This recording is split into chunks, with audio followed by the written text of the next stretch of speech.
Alexa, good morning. Good morning.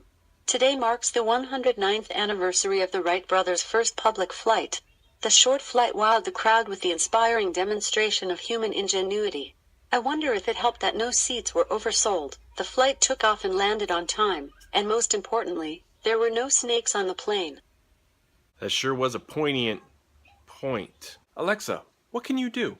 I can play music, answer questions, get the news and weather, create to-do lists and much more. Alexa, are you better than Siri? I like all AIs. That sounded very politically correct.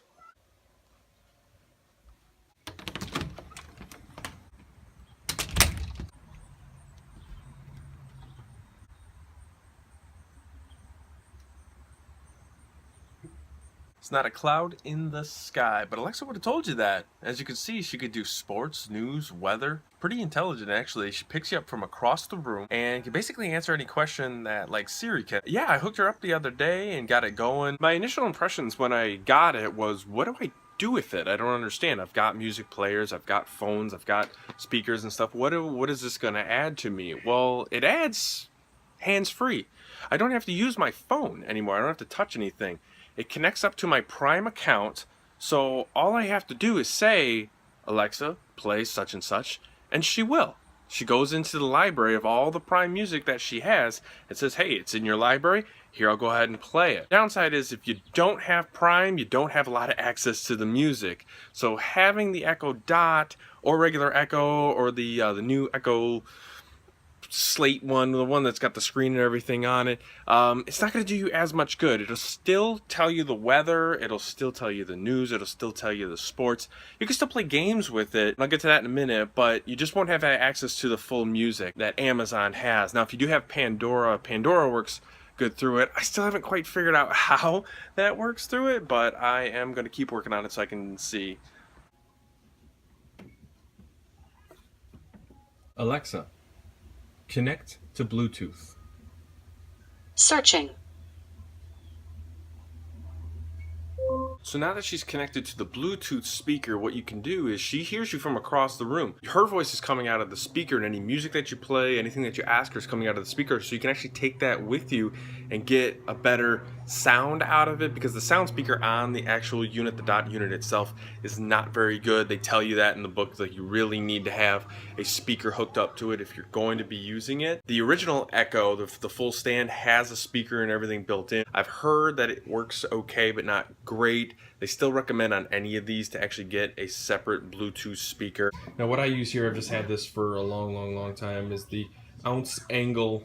It's the first generation. It's just very basic kinds of stuff, just volume up and down. It's got it on and off, it's got aux in, it's got USB. Which leads me to remember, you can hook it up through Bluetooth or through a line into a sound system. So like if you have a surround sound system or a big stereo system that you want to use, you can use that as well, and it does work through that. I haven't tested it out because I've really just used it on the smaller speaker just to kind of play around and see what she does. So some of the things that I found out with using the Echo Dot is that you do have to install what they call skills.